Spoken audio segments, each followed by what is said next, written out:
credit iStock photo. Monday is Black Women's Equal Pay Day, the day that marks when Black women are paid the same wages as their white male peers were paid last year. Black women are paid only 67 cents on the dollar relative to non-Hispanic white men, according to analysis from the Economic Policy Institute.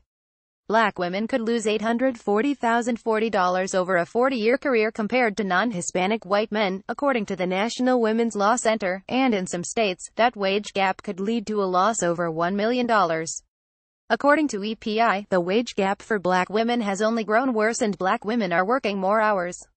Looking at the lowest wage workers, the annual hours Black women work grew 30.5% between 1979 and 2015 compared to a 3.2% increase for white men.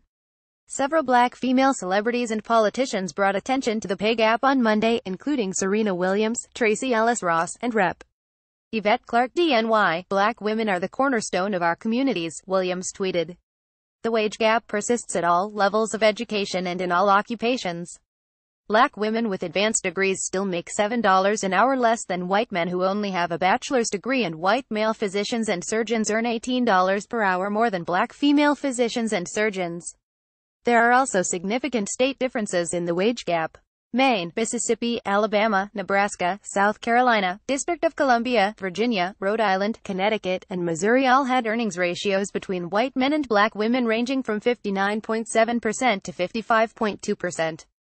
But Louisiana paid Black women the worst in comparison to white men, at 46%. Black women's median annual earnings tended to be lowest in southern states. A 2016 Institute for Women's Policy Research report shows why racial and ethnic differences in the pay gap tell us much more than simply looking at the pay gap by gender.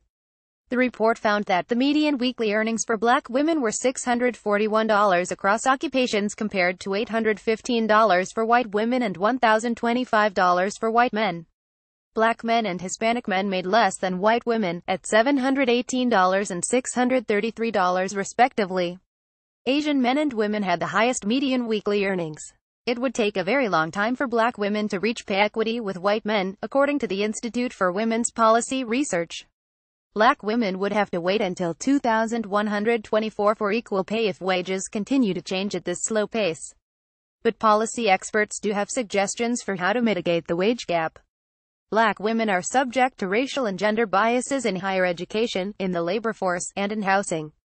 Studies have found racial bias in how police use force on Black men and women, and too often, police fail to help Black women who are victims of crime. In a 96-page report released this year, The Status of Black Women in the U.S., the National Domestic Workers Alliance (NDWA) and Institute for Women's Policy Research (IWPR) recommended several approaches to improving the financial health and well-being of Black women. The recommendations included pursuing criminal justice reform, expanding Medicaid, providing more support to and recruitment of Black female political candidates, and raising the minimum wage. The EPI analysis of the wage gap recommends raising the federal minimum wage to $15 by 2024.